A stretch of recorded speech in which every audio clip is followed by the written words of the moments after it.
बिस्मिल्लाहिर्रहमानिर्रहीम। अस्सलाम वालेकुम स्टूडेंट्स, आज हम पढ़ेंगे बैक्टीरिया की कुछ और डिटेल्स। इनमें से एक है एंडोस्पोर फॉर्मेशन। एंडोस्पोर फॉर्मेशन कैसे होती है या ये है क्या चीज़, ये हम डिस्कस करने वाले हैं। तो सबसे पहले ये याद रखें कि बैक्टीरिया का जो माहौल है वो स्टेबल नहीं होता। फर्ज करें आप जैसे किसी बड़े बुजुर्ग में तो नहीं कहूँगा, बड़ी सोच वाले इंसान ने दूध पिया। बड़ी सोच वाले क्या करते हैं, थोड़ा सा दूध छोड़ देते हैं नीचे, पूरा सब। ये दूध का जो कतरा बचा है ये बैक्टीरिया के लिए बहुत बड़ा समंदर है। बैक्टीरिया तो डॉर्मेंट हालत में हवा में है, आके गिरेंगे।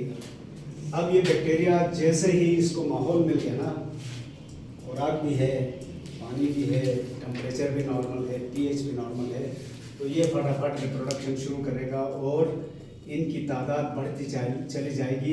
बिल आखिर ये खुद हालात ख़राब करेगा, अनफेवरेबल कंडीशन शुरू हो जाएगी। क्यों? यहाँ वेस्ट ज़्यादा जमा हुआ है, इनका डेथ एंड डिक्लाइन हुई है, तो लाशें भी हैं, खुराक ख़त्म हो गई है, पानी कम हो गया है। पानी कम होने को डेसिकेशन भी कहते हैं, और पीएच भी हो सकता है चेंज हो जाए, टेम्परेचर भी खुश्क होने की वजह से बढ़ जाए। तो जब हालात इस तरह नासाजगार हो जाएं तो बैक्टीरिया ऐसी सूरत में दो कंडीशन इख्तियार करते हैं।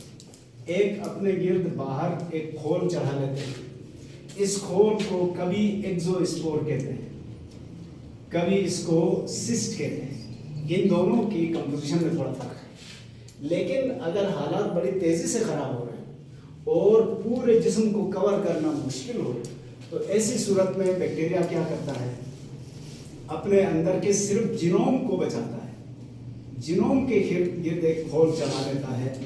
इस खोल को कहा जाता है एंडोस्पोर। और ये एंडोस्पोर कई चीज़ों के खिलाफ रेजिस्टेंट होता है। रेजिस्टेंट अगेंस्ट डेसिकेशन, जैसे मैंने कहा, पानी की कमी को ये फेस करेगा, पीएच चेंज को ये फेस करेगा, हाई टेम्परेचर को ये फेस करेगा, और इनअवेलेबिलिटी ऑफ फूड को ये बर्दाश्त कर सकता है।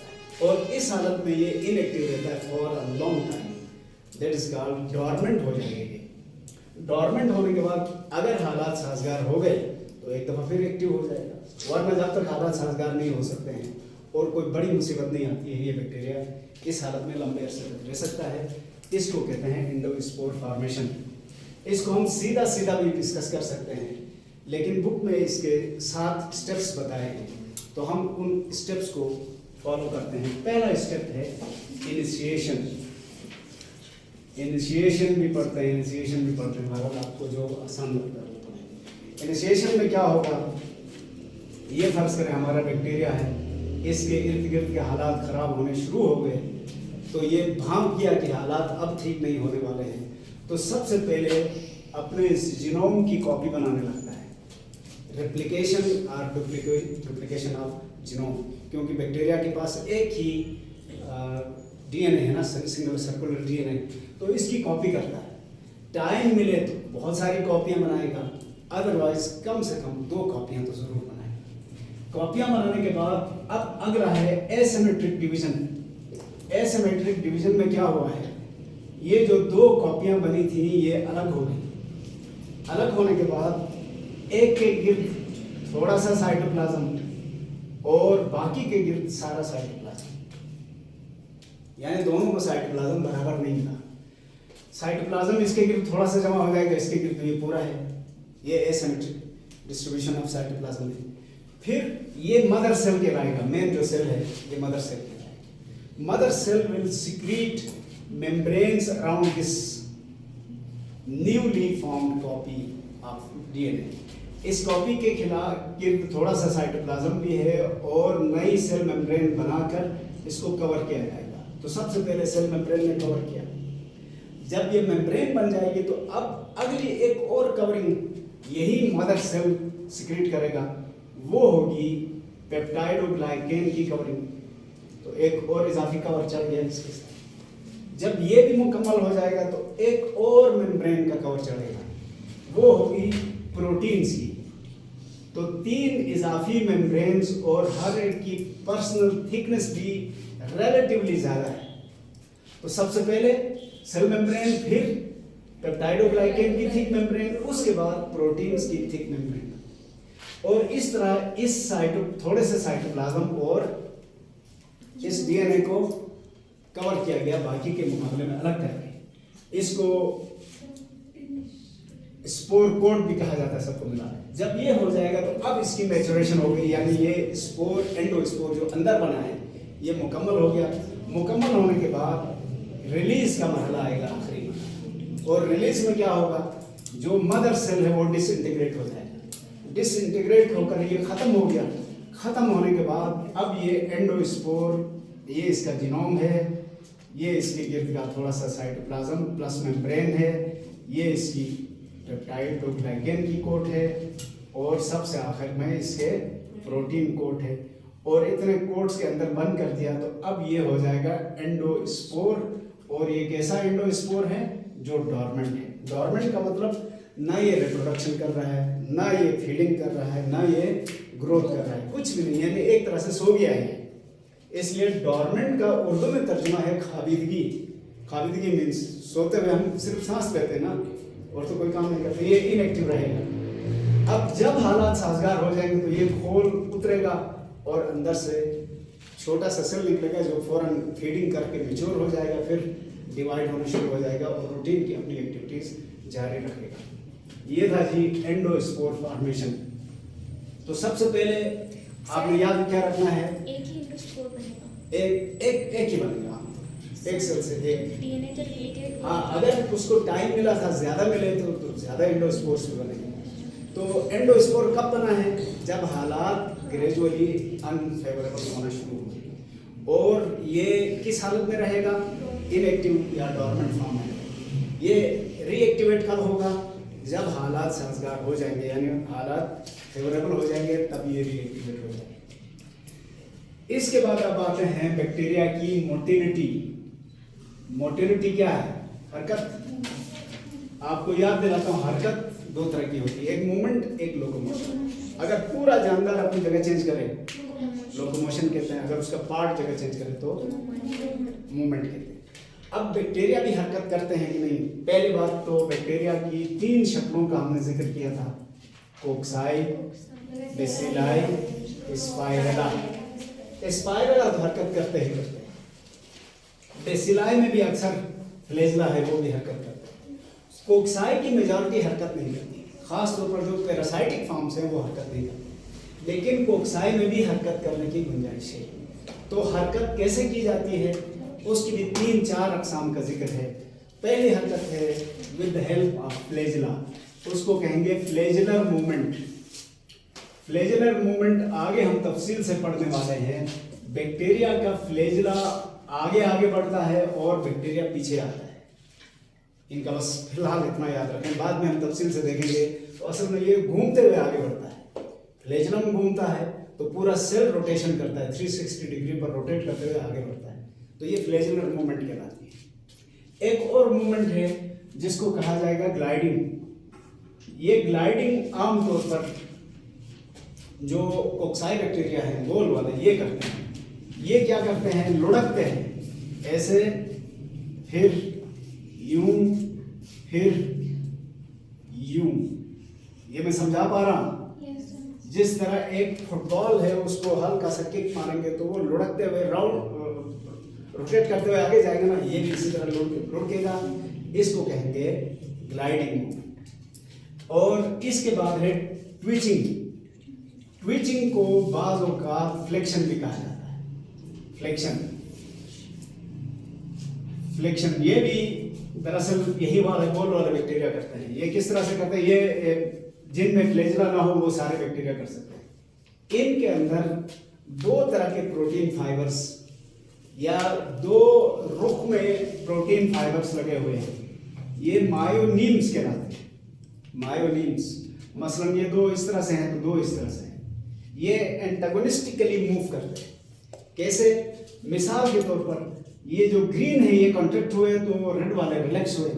इस वक्त इसकी शेप कैसी हो जाएगी, यूं हो जाएगी। हो गई। इसमें क्या हुआ है, ग्रीन वाली शॉर्टेंड हो गई है कॉन्ट्रैक्ट होकर, और रेड वाली लंबी हो गई। फिर अगले मरहले में क्या होगा, ये कॉन्ट्रैक्ट वो रिलैक्स, तो अब इसकी शेप हो जाएगी, ये शेप चेंज हो गई, ग्रीन वाली रिलैक्स, रेड वाली कॉन्ट्रैक्ट। और इसको आपके लिए मैंने आसान सा तर्जुमा बताया था, तड़पना। तड़पने के अंदाज में भी ये आगे चल सकते हैं। इसको ट्विचिंग भी कहते हैं, इसको फ्लेक्शन भी कहते हैं। एक चौथी हरकत भी है, वो है बॉयंसी या बॉयंट, या बॉयंसी का मतलब क्या है, हल्कापन। देखें, आमतौर पर बैक्टीरिया पानी में ही पाए जाते हैं और पानी में कभी ये सतह पर आ सकते हैं, कभी सतह से नीचे जा सकते हैं, डाइव कर सकते हैं। मसलन इस वक्त एक बैक्टीरिया इधर सरफेस के करीब है, ये अगर नीचे जाना चाहे तो अपने अंदर या गैसेस को रिलीज करेगा, तो बैक्टीरिया आस्ते आस्ते नीचे सेटल हो जाएगा। अगर ऊपर आना हो तो क्या करे, फिर वो गैसेस अपने अंदर डेवलप करेगा, गैसेस की वजह से हल्कापन हो जाएगा, ये ऊपर आएगा, तो ऊपर नीचे अपने पानी के अंदर ये इस तरह से मूव कर सकता है।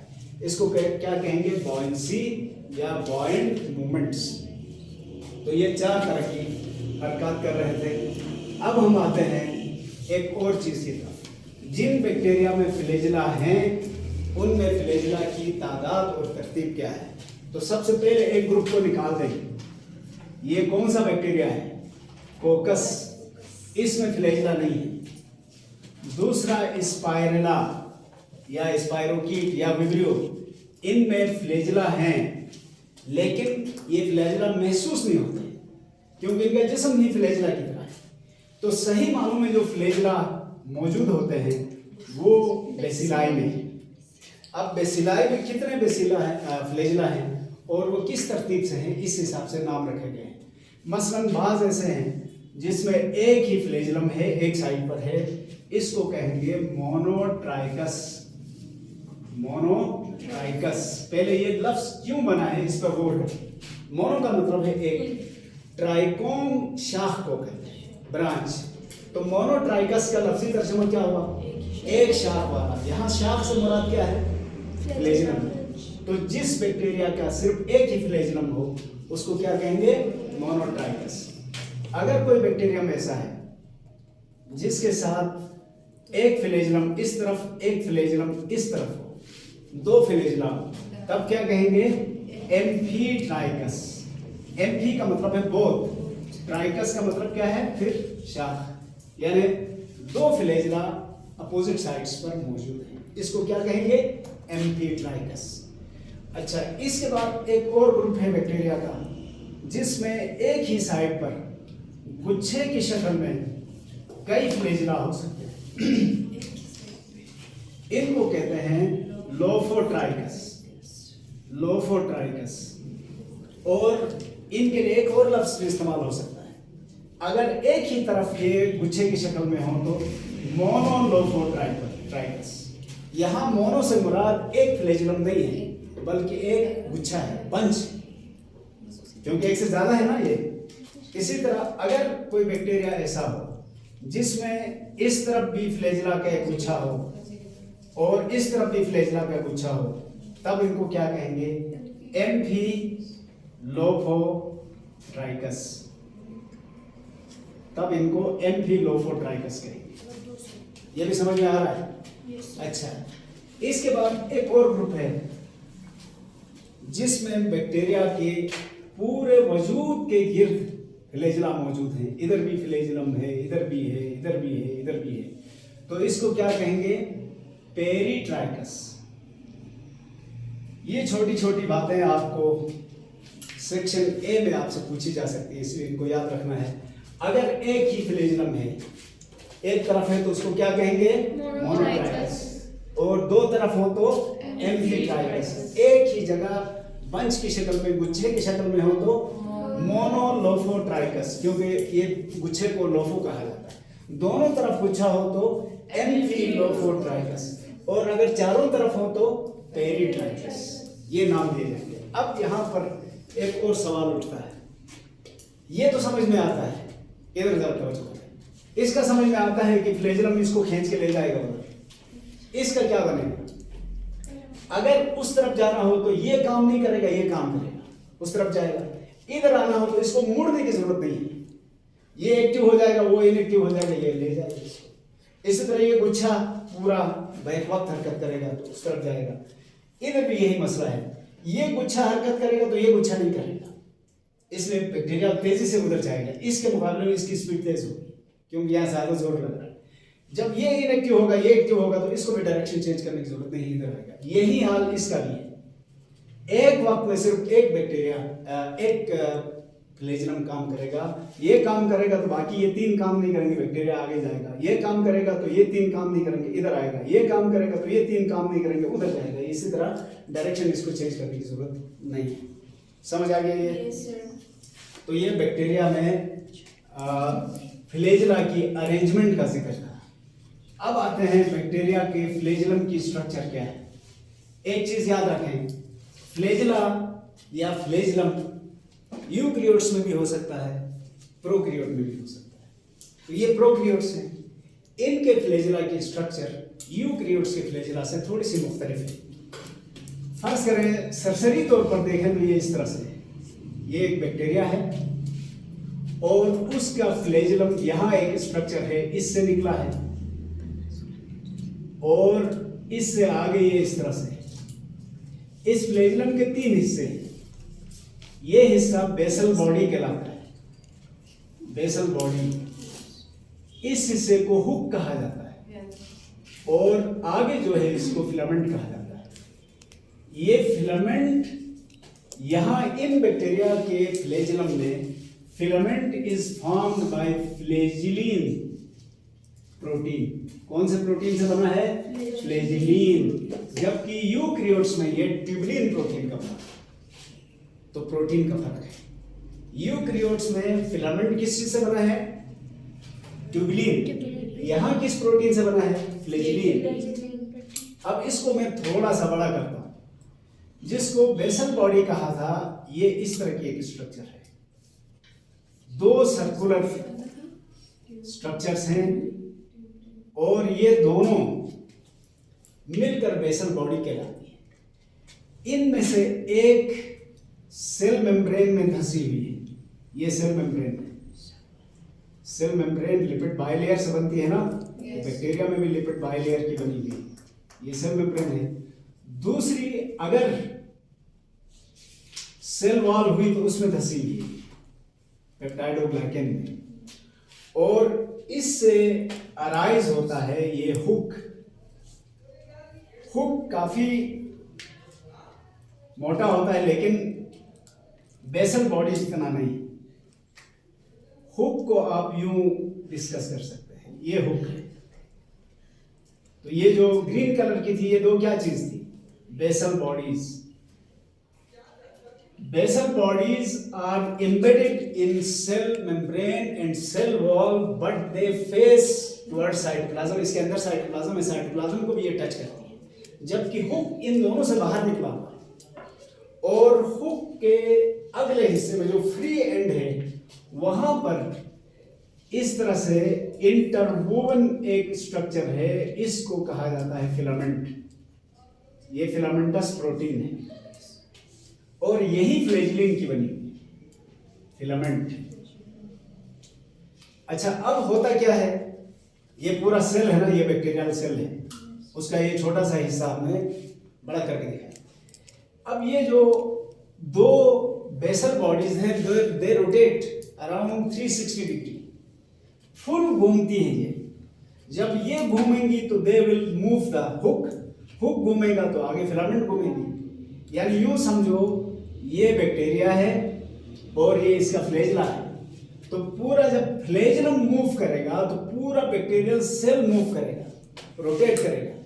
इस तरह जिस तरह स्क्रू को हम पीछे स्क्रू ड्राइवर से घुमाते तो स्क्रू अंदर नहीं जाता, इस तरह ये फ्लैजेलम आगे आगे और बैक्टीरियल सेल पीछे पीछे आएगा, स्क्रू की तरह घूमते हुए आगे हरकत करेगा। ये बात भी समझ में आ गई जी? कोई कंफ्यूजन तो नहीं ना जी? अब हम आते हैं बैक्टीरिया के जीनोम की तरफ। सबसे पहली बात तो ये है कि बैक्टीरिया आर प्रोकैरियोटिक। प्रोकैरियोटिक होने की वजह से दे हैव नो न्यूक्लियस, इसमें न्यूक्लियस नहीं है, और single circular DNA is found. इनके तकरीबन सेल के सेंटर में एक सर्कुलर डीएनए पाया जाता है, सिंगल सर्कुलर डीएनए। इस सिंगल सर्कुलर डीएनए को बाज़ औक़ात क्रोमोसोम भी कहा जाता है,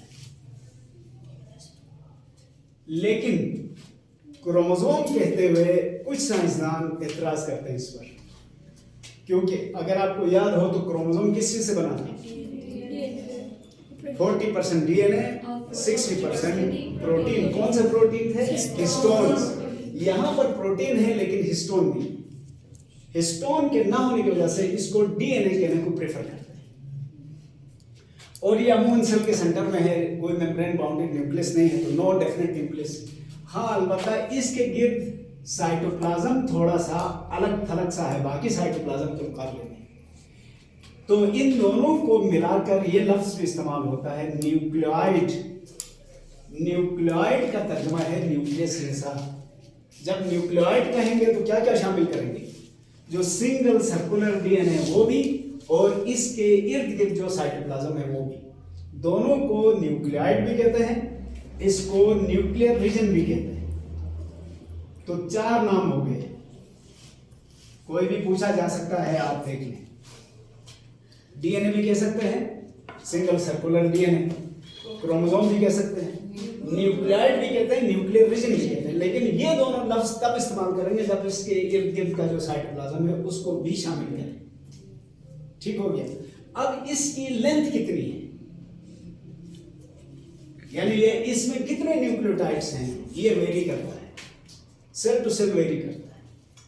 एक अंदाजा बताया गया है कि एक दरमियानी दर्जे के, दरमियानी साइज के बैक्टीरियल डीएनए में 20 प्रोटीन बनाने की, 20 या 200 प्रोटीन बनाने की सलाहियत है। तो एक प्रोटीन को एक जीन बनाता है आमतौर पर। तो इसका मतलब ये हुआ कि अगर 200 प्रोटीन बन रहे हैं तो 200 जीन्स इसमें होंगे। जीन सबका साइज एक जैसा नहीं है, कोई छोटा जीन कोई बड़ा जीन, इसलिए प्रोटीन का साइज भी एक जैसा नहीं। कोई बहुत छोटे प्रोटीन होते, कोई बहुत बड़े प्रोटीन। तो हम रफली कह सकते हैं कि इसमें जो न्यूक्लियोटाइड बेस पेयर्स हैं, न्यूक्लियोटाइड बेस पेयर का मतलब ये है, ये डीएनए की 2 स्ट्रैंड्स हैं, तो इधर एडेनिन है तो इधर थाइमिन है, इधर साइटोसिन है तो इधर ग्वानिन है, ये बेस पेयर्स कहलाते हैं। एक पेयर ये है, दूसरा पेयर ये है। ऐसे बाज बैक्टीरिया में 1,20,000 बेस पेयर्स भी हैं, बाज में तकरीबन 1 करोड़ से भी ज्यादा भी बेस पेयर्स मौजूद हैं। तो इन सारी बातों का मतलब ये हुआ कि जीनोम तो हर एक का पहली नजर में एक जैसा लगता है, लेकिन डिटेल्स में एक जैसा नहीं है। किसी का जीनोम बड़ा है, ज्यादा है, मटेरियल किसी का कम है। एक और चीज, बाज बैक्टीरिया में, सब में नहीं, एक इजाफी छोटा सा सर्कुलर डीएनए अलग होता है, उसको कहते हैं प्लास्मिड। अब जिनमें प्लास्मिड हो, इसका रोल क्या है, तो ये भी आप अच्छी तरह समझें। जो मेन डीएनए है, बड़ा डीएनए, वो सेल की तमाम एक्टिविटीज को कंट्रोल करता है। सेल की एक्टिविटीज में फीडिंग, खुराक बनाना, हासिल करना, रेस्पिरेशन, रिप्रोडक्शन, ग्रोथ, सब कुछ इसके कंट्रोल में है। जबकि प्लास्मिड के ऊपर वो जीन्स पाए जाते हैं जो इस बैक्टीरिया को डिफेंड करेंगे। खास तौर पर plasmid contains resistance against antibiotics. ये जुमला दोबारा सुन लें। पहले एंटीबायोटिक का पता है ना आपको, वो मेडिसिन जो जरासीम के खिलाफ हो। अच्छा, फुल डेफिनेशन ये है, the medicines which are obtained from some organisms and are used to kill other harmful organisms. किसी जानदार से हासिल किए गए हैं ये केमिकल्स और नुकसानदेह जरासीम को मारने के लिए इस्तेमाल होते हैं। तो एंटीबॉडीज, एंटीबायोटिक्स ज्यादातर बैक्टीरिया को मारने वाली मेडिसिन है। एंटीबायोटिक्स को सिंथेसाइज नहीं किया जा सकता, नहीं, सिंथेसाइज नहीं कर सकते, एक्सट्रैक्ट किया जाता है, मॉडिफाई किया जा सकता है। ये 2 सोर्सेस से मिल रहा है अभी तक। बैक्टीरिया से और फंजाई से, सारे फंजाई से भी नहीं, सम फंजाई एंड सम बैक्टीरिया। अच्छा, मैं क्या कह रहा था, इनके ऊपर जो अमूमन जीन्स होते हैं वो जीन्स हैं एंटीबायोटिक्स को रेजिस्ट करने वाले जीन। जीन खुद रेजिस्ट नहीं करता, याद रखना, जीन की प्रोडक्ट रेजिस्ट करती है। यानी यहाँ जो जीन्स हैं वो ऐसे प्रोटीन बनाएंगे जो एंटीबायोटिक्स के खिलाफ रेजिस्टेंस करेंगे। तो अब हम ये कह सकते हैं plasmid bears responsibility of defence. इस बैक्टीरिया की हिफाजत वाले जीन्स इसमें होते हैं, बाकी जो मरकजी जेनेटिक मटेरियल है या जीनोम है वो बैक्टीरिया की रूटीन की एक्टिविटीज को कंट्रोल करता है। सर प्लाज्मिड हर बैक्टीरिया में होगा? हर एक में नहीं। सर तो वहाँ पे डिफेंस कौन करेगा? हाँ, वहाँ डिफेंस के लिए फिर और इंतजाम होगा। ये देखें, सबसे पहली बात ये है कि हर किसी का डिफेंस का स्टाइल एक नहीं है। पहली बात तो ये है डिफेंस की जरूरत किसको पड़ती है, जो पैरासाइटिक फॉर्म है उनको ज़्यादा ज़रूरत पड़ती है ताकि होस्ट के इम्यून सिस्टम से अपने आप को बचा सके। इसीलिए ये उनमें ज़्यादा पाया जाता है, जो पैरासाइटिक बैक्टीरिया हैं उनमें ये ज़्यादा है। जो फ्री लिविंग माहौल में है वहाँ उनको एंटीबायोटिक्स कहाँ से आएंगी, क्योंकि एंटीबायोटिक में क्या कहा मैंने, जो जानदारों से हासिल हो और जानदारों के खिलाफ इस्तेमाल हो। ओपन पानी में तो वहाँ तो ऐसा माहौल नहीं है, एंटीबायोटिक फ्रीली नहीं है, इसलिए उधर ज़रूरत नहीं है। ये भी हो गया क्लियर?